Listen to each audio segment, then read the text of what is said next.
સમાચારમાં સૌપ્રથમ વાત કરીએ તો રાજ્યમાં 48 કલાકમાં વરસાદ વરસવાની શરૂઆત થશે। આગાહીકાર અંબાલાલ પટેલે વરસાદને લઈ આગાહી કરી છે। દક્ષિણ સૌરાષ્ટ્ર દક્ષિણ ગુજરાતના ભાગોમાં વરસાદની શરૂઆત થશે। 2 જુલાઈથી બંગાળ ઉપસાગરમાં સિસ્ટમ સક્રિય થશે।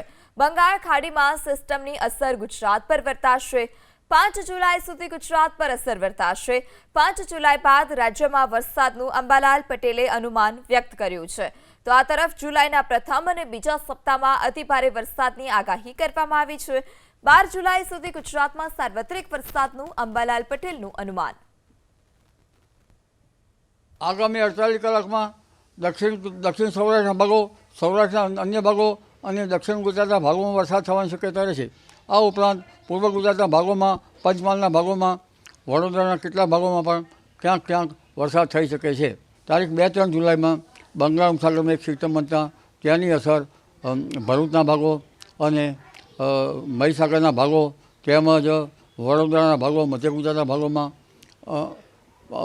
ભારે વરસાદ થવાની શક્યતા રહેશે। કોઈ ભાગમાં તારીખ 12 સુધીમાં અતિ ભારે વરસાદ થતાં લગભગ 6 ઇંચ કે તેથી વધુ વરસાદ થવાની શક્યતા રહેશે। આ ઉપરાંત લગભગ મહેસાણાના ભાગો, પાટણ સમી હારીજના ભાગોમાં પણ વરસાદ થવાની શક્યતા રહેશે। આ ઉપરાંત સાબરકાંઠાના ભાગોમાં વરસાદ થવાની શક્યતા રહેશે। બનાસકાંઠાના ભાગોમાં પણ વરસાદ થવાની શક્યતા રહેશે। અરવલ્લીના ભાગોમાં પણ વરસાદ થવાની શક્યતા રહેશે। આ પૈકીના કેટલાક ભાગમાં લગભગ 4 ઇંચ કે તેથી વધુ વરસાદ થવાની શક્યતા રહેશે।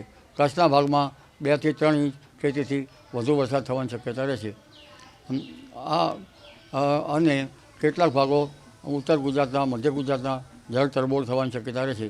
પણ ઉલ્લેખનીય છે કે સૌરાષ્ટ્રના કેટલાક ભાગોમાં પણ વરસાદ થવાની શક્યતા રહેશે અને દક્ષિણ ગુજરાતના કેટલાક ભાગમાં ભારેથી અતિ ભારે વરસાદ થવાની શક્યતા રહેશે।